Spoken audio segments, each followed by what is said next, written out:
Table spoon எண்ணெய், அதில் 2 வெங்காயத்தை போட்டு வதக்கிக்கோங்க. தனியாக 7 பல்லு பூண்டும் 4 பீஸ் இஞ்சி அப்புறமா 15 பச்சை மிளகாய் போட்டு அரைச்சிக்கோங்க. இப்போ வதக்குனதில் இந்த அரைச்சதை எடுத்து ஊற்றி நல்லா கிண்டி விடுங்க. அதுக்கப்புறமா 1/4 ஸ்பூன் சீரக பொடியும் 1/2 ஸ்பூன் பெருஞ்சீரகமும் மஞ்சத்தூளும் நல்லா போட்டு மிக்ஸ் பண்ணிக்கோங்க.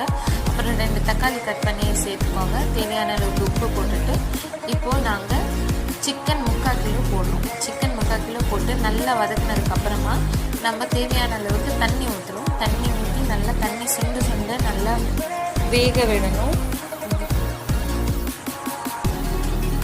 இப்போ பாருங்கள் நல்லா சுண்டி வெந்துருச்சு. இப்போ நாங்கள் கடைசியாக கரம் மசாலாவும் பெப்பரும் ஆட் பண்ணுறோம்.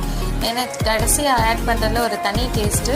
இது நல்லா கிண்டி வதக்கினோடனே நாங்கள் கொத்தமல்லி கருவேப்பிலை தேவையான அளவுக்கு மிக்ஸ் பண்ணுறோம். இப்போ பச்சை மிளகாய் பெப்பர் சிக்கன் ரெடி. இந்த மாதிரி சுவையான ரெசிபீஸ்க்கு எங்களை சப்ஸ்கிரைப் பண்ணுங்கள். தேங்க்யூ.